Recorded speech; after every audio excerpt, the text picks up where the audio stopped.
नमस्कार, मी ज्ञानदा कदम. आपला महाराष्ट्रमध्ये तुम्हा सर्वांचं स्वागत. वैष्णवी हगवणे हुंडाबळी प्रकरणी हावरट हगवणेंची साथ दिली होती ती निलेश चव्हाणने. या निलेश चव्हाणला पोलिसांनी अटक केली आणि त्याला घेऊन पिंपरी चिंचवडचे पोलीस त्याच्याच घरी पोहोचलेत.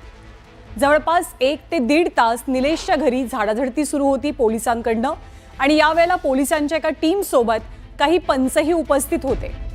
तास ते सव्वा तास निलेशच्या घरी पोलिसांनी तपास केला. सोबतच लता हगवणे आणि करिश्मा हगवणे या दोघांचेही फोन निलेशनं आपल्या घराच्या तिजोरीत ठेवले होते अशी माहिती मिळालेली होती. त्यामुळे पोलिसांनी आणि पंचांनी हे दोन्ही फोन सध्या ताब्यात घेतल्याचं कळतंय. पंचांसमोर तिजोरी उघडण्यात आली आणि हे फोन ताब्यात घेण्यात आले. याच फोनमधनं मोठा उलगडा होण्याची सुद्धा शक्यता आहे, कारण ज्या अर्थी निलेशनं हे दोनही फोन तिजोरीमध्ये लपवून ठेवले होते त्या अर्थी त्या फोनमध्ये नक्कीच काहीतरी महत्त्वाचं होतं आहे की जे वैष्णवी मृत्यू प्रकरणात मोठी भूमिका बजावेल असा अंदाज बांधला जातोय.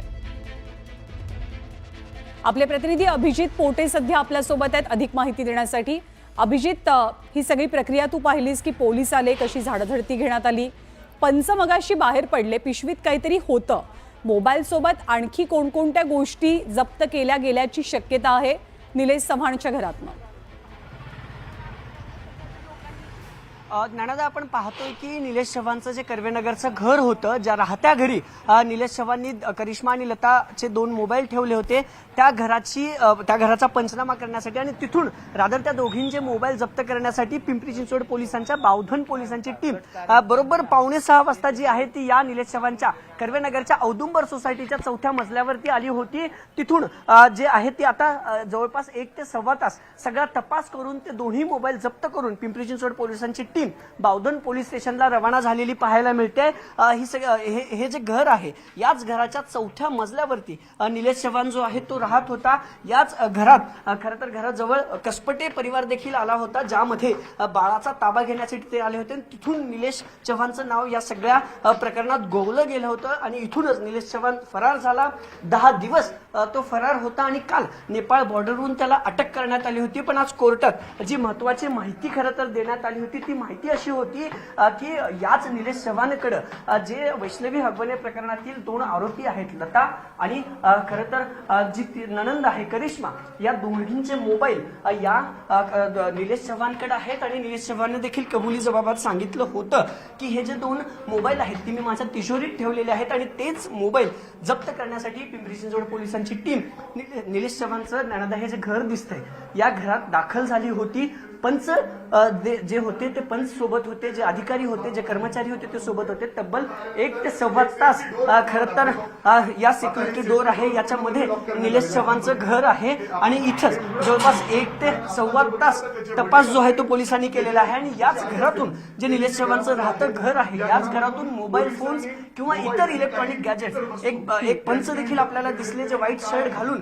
हातात एक पिशवी घेऊन ज्ञानदा इथून जाताना पाहायला मिळाले. निलेश चव्हाणला बाहेर काढल्यानंतर त्यांच्या हातात हे सगळ्या गोष्टी होत्या.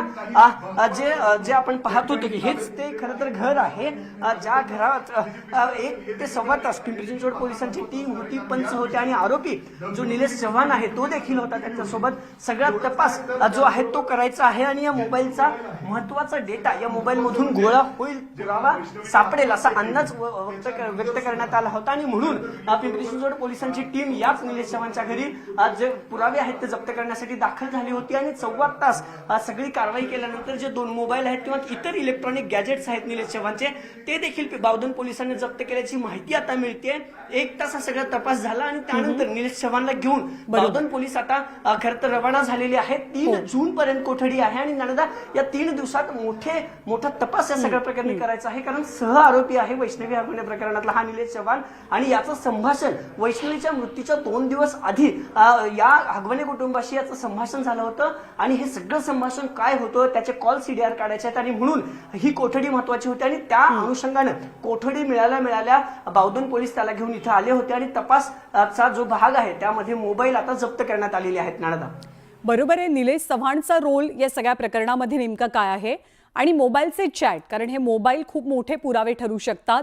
करिश्मा हगवणेचा मोबाईल आणि लता हगवणेचा मोबाईल याच निलेशनं आपल्या घरामध्ये लपवला होता. त्याचा शोध घेण्यासाठी पोलीस पंच सगळेजण तिथे पोहोचलेले होते.